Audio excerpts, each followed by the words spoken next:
जिस तरीके से संगठन सारे एक हो रहे हैं, लेकिन बसपा सुप्रीमो मायावती ने अभी तक अपनी रूपरेखा नहीं तैयार की है। एक तरफ वो लोग हैं जो चाहते हैं कि देश का संविधान लागू हो, उसमें वो लोग भी शामिल हैं जो कभी देश के संविधान पर आस्था नहीं रखते थे। देखिए, अगर आप विपक्षी मोर्चे की बात करें तो विपक्ष में अभी सारे लोग एक नहीं हो पाए हैं। सर, लोकसभा के चुनाव हैं और लोकसभा चुनाव को लेकर के किस तरीके से जो पार्टियां तैयारी कर रही हैं, कुछ लोग दल बदल करके दूसरे दल में जा रहे हैं, चाहे ओम प्रकाश राजभर हों या और भी जो नेता हैं वो समाजवादी पार्टी छोड़ के बीजेपी जा रहे हैं। उधर आप बात करते हैं तो 26 दलों को मिला करके एक इंडिया एक बड़ा संगठन बनता है, फिर उसके बाद 38 दलों की और बैठक होती है, एनडीए की बैठक होती है। तो कैसे देख रहे हैं इस बार? देखिए, 24 का जो चुनाव है वो बहुत कुछ लेके आएगा और बहुत कुछ दे के जाएगा।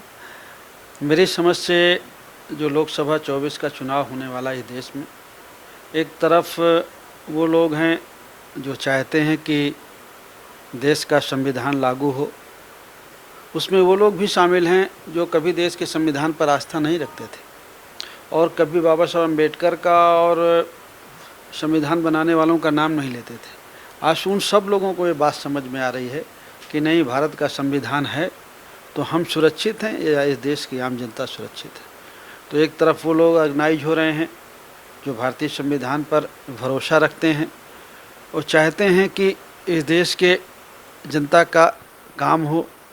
जो बाबा साहब अम्बेडकर ने संविधान में लिख के उन्हें हक अधिकार दिया है, चाहे वो वीकर सेक्शन के लिए, पिछड़े के लिए कहिए, दलित के लिए कहिए या धर्मनिरपेक्षता की बात करिए, तो कहीं ना कहीं वो सारे लोग अपने को भी उसमें सुरक्षित पाते हैं।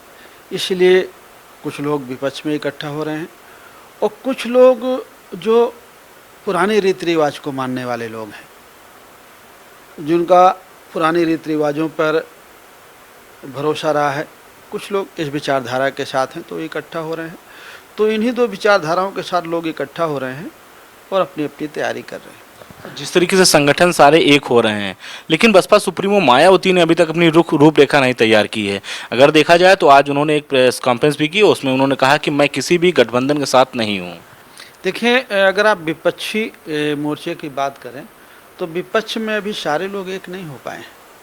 बहुत सारे छोटे छोटे पॉइंट हैं जो जहाँ पर जो विपक्षी मोर्चा बन रहा है उनको सोचने और समझने की ज़रूरत है कि कहाँ वो लूज करेंगे, कहाँ वो प्लस में रहेंगे। जैसे भारतीय जनता पार्टी एनडीए जो बना है वो छोटे छोटे पॉइंट पर एक एक लोकसभा पर ध्यान दे रहे हैं, उस तरह से विपक्ष नहीं ध्यान दे रही है। तो मैं ये कह सकता हूँ कि विपक्ष अभी बहुत, जैसे उत्तर प्रदेश को ले लीजिए या मध्य प्रदेश को ले लीजिए और जो अगल बगल के राज्य हैं, बिहार को मैं मान सकता हूँ कि ठीक है, थोड़ा मजबूत है, ममता जी मजबूत हैं और कुछ साथी हैं जो मजबूत हैं।